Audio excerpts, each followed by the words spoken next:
Hello and welcome everyone. I'm going to fit some new front brake pads to my Honda CBR650F.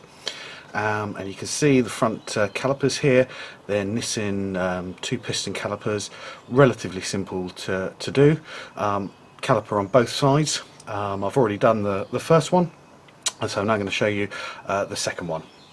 And this is what I'm going to be replacing them with. I'm going to be replacing them with EBC Double H sintered pads, which I'm hoping is going to improve the stopping power a little bit, but also it's time for a brake pad change, now having covered about 8,500 miles. But we'll have a look at those when they come out. Okay, so the first step is to remove the caliper off, and this gets a bit dirty and mucky, so I've got some gloves on, and you have to take the retaining bolt out here and the retaining bolt out here. So let's have a go at that. You may find that these have been torqued up too tightly by anyone who's previously replaced the pads or checked the calipers, and so I've got a rubber mallet here which I'm going to use just to hit the end of the, let's try, and there we go. Gee, that one was tight, so I'm going to just loosen that a bit. Same for this one. Right, now before I go any further, the brake pads are held in by a retaining pin here on the end of the caliper. That can be quite tight, and so while the caliper is still held in by the main mounting pins, I'm going to loosen and slacken that one off. Right, this pin here is an 8mm socket head. Oh, there we go. I didn't need it. Just loosen that off a little bit. And now I can go back to these pins. I don't know.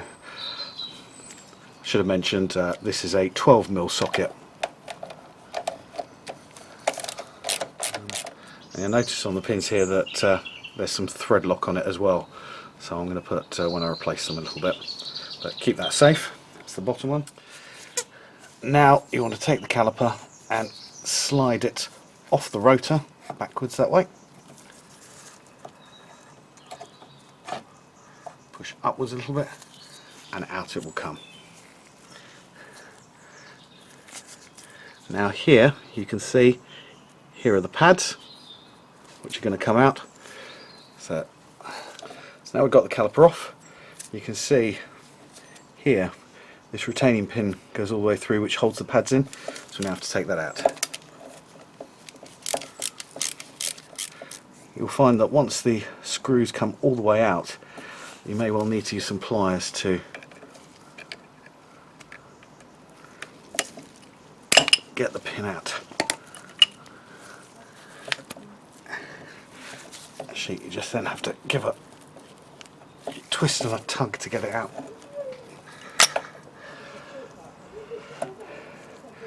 Once the pin comes out, the pads will just come out. Now it's important to check on the pin here. There's a rubber gasket seal here. Make sure that's in good condition, and we'll clean that up in a sec. But first thing I want to do is have a look at the pads, see how the wear is, and you can see the pads material has worn a fair bit down and really does need changing. If you compare that with the new pad, you can see there's a lot more pad material on there.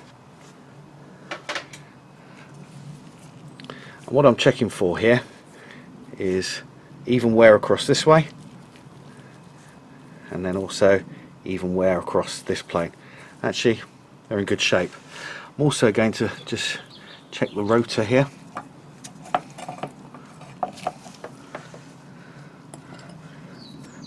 Have a feel, make sure there's no scoring, any lips anywhere. Do that in a few places around the rotor. Feels in good shape, so be fine to change the pads. Right, you can see now in here that actually there's a load of gunk and cack and stuff all over the brakes, and next job we want to do is want to clean all this off, clean up the pistons here, and behind we'll do that with some brake cleaner.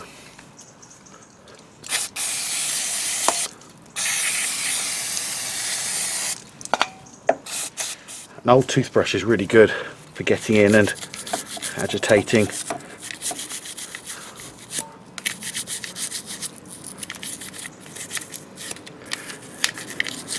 You want to clean all round the pistons here, because these pistons obviously are the ones that push on the back of the brake pad. Once you've got in there with the toothbrush, like a brake cleaner on a cloth, just get in and give it a good wipe out as well. Right, you should be able to see in there now. It's pretty clean. Pistons are shining again. I'm now going to replace the pad retaining spring. You can see there's some bits on clips on that side. We're going to go under there, in, and press in over that ridge. As I said, I'm going to clean the retaining pin up a little bit as well. So, and it's important that this this pin is cleaned well, because it's going to go back through. The pads are going to sit on it, and the top of the pads will slide on this. So any gunk or crap or anything on there won't be good. So actually, what I do like to use is kind of a scourer cloth from the supermarket, which you'd use on pans. Yeah, not the type that is out for non-stick. These are proper abrasive scourers. Get it in there and get it in there and give it a good. You can see, yeah, there's some staining on there, but you can run your finger over it. Nice and smooth now. All the crud and crap's off there. Right, you can see the pistons are out quite some way here. So the next step is you've got to press these pistons back in now that they're all clean.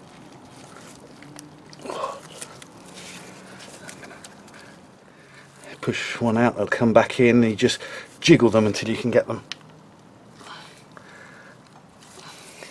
both back pretty much flush in there. So now there's room for the pads to fit in. So you can see that what will happen is this pad will slip in here, and you've got to get this bit here that I'm flicking into the gap at the back. You can see it's kind of in like that and up there. So that's how we're going to seat the pads. Now the one thing that there's a lot of debate for, and if you look on the internet you'll find, is whether or not you should use copper grease on the back of these pads. Traditionally, copper grease has been used to stop brake squeal. I mean, you hear lots of reports with the pistons and the piston seals. Copper grease is not going to be good for the piston seals. Silicone grease is going to be a bit better. So what I'm going to do is I'm going to put some copper grease just on this face here and in the bit here where the metal bits do, but I'm going to coat the back of the pads with a silicone grease just to be extra sure that the piston seals don't get contaminated. So here I'm using car lube silicone multi-purpose grease. You see it says protects plastic and rubber parts. You get here, I'm just going to put little bit like that. You can see, not a great deal, quite runny. Just going to use my little finger and just do it on, almost like you were just smearing a little bit of butter on your toast. And as the Honda, again, some people will put copper grease all over this pad pin. What I did notice is there's some copper grease on the thread, so I'm going to put some copper grease on the thread once it goes back in. But it says in the workshop manual to use silicone lube for this rubber gasket here, so I'm going to lube this up with some silicone grease. Down there. Make sure it's all around that rubber bit.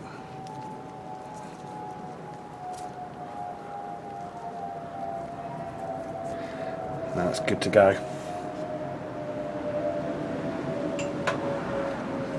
I'm now going to get rid of these gloves so I don't get lubricant on the pads. Now I'm going to get a little bit of copper grease, apply it onto the mating face here.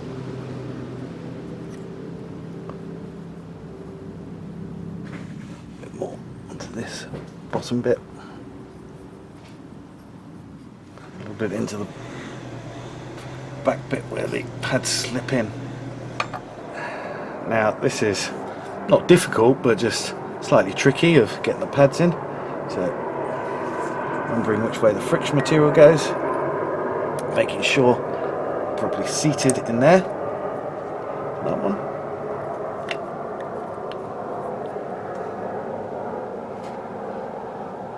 I'll try and do the same.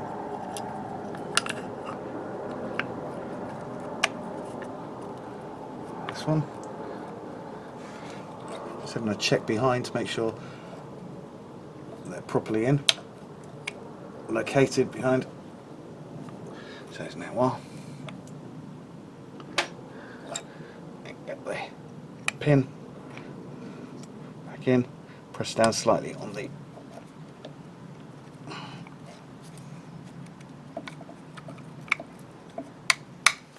I'm going to try and do here is put some along those pliers with some cloth around it, just to hold those in position.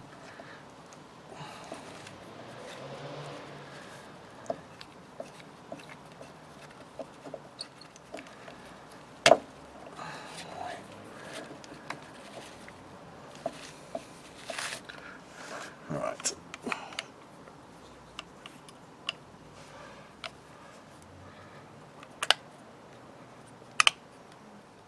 There we go. Click it. Make sure it's clicked in under this part here, and likewise copper grease on the thread.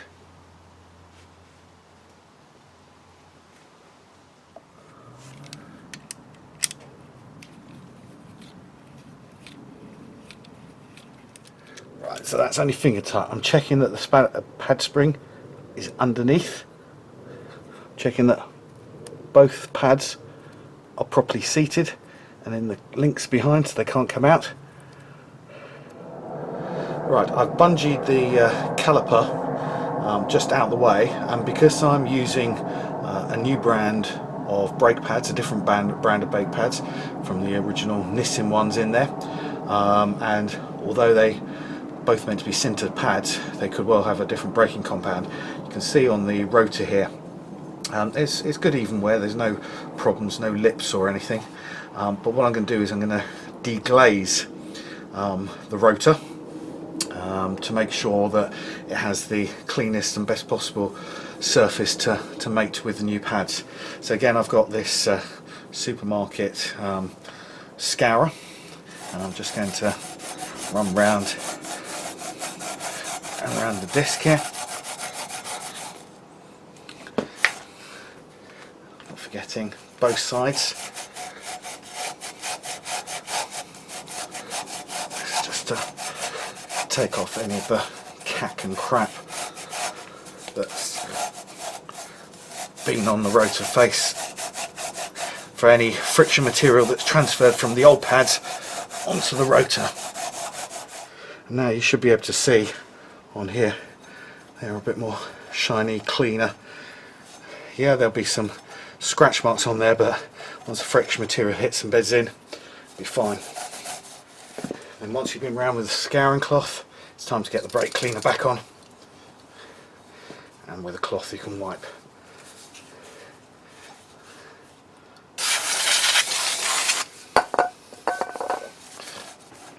So now the rotor's nicely deglazed, I can fit the caliper back on. I'm going to put some. I've got Loctite 248, which is a medium strength thread locker.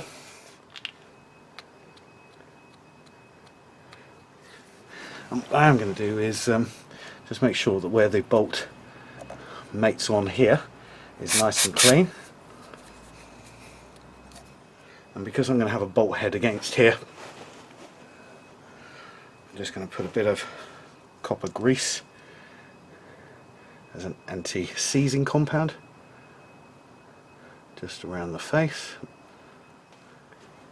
So now we have to get the caliper back on over the rotor.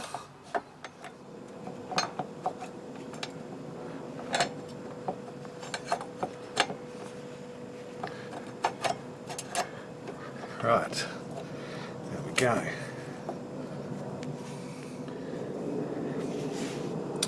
Right, getting that caliper back on because of the ABS sensor,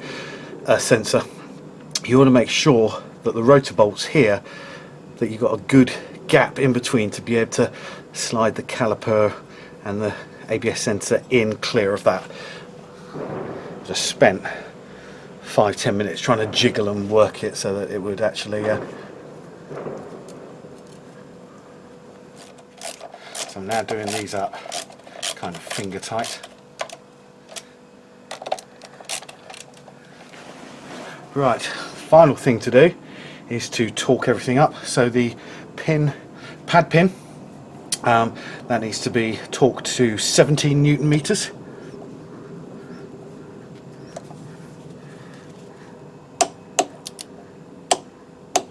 There we go. And then you've got to torque the caliper bolts, which should be 30 Newton meters.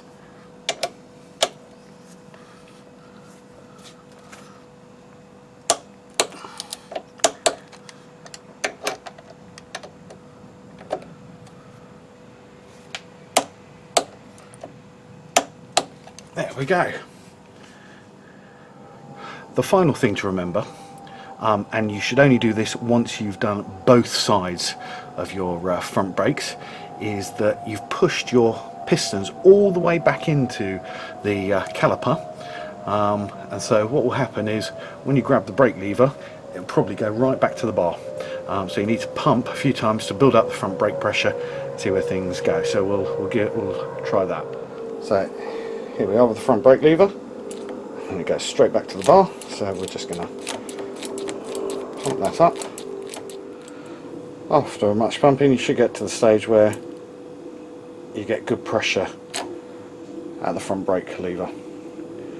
The only thing left to do is to go out, give a ride, test them, but remember to take it really easy to start with. Make sure that those pistons have properly sealed back and your pads are well on the discs, and you need to bed them in. Obviously, I think EBC suggests, good urban riding for the first 250 miles.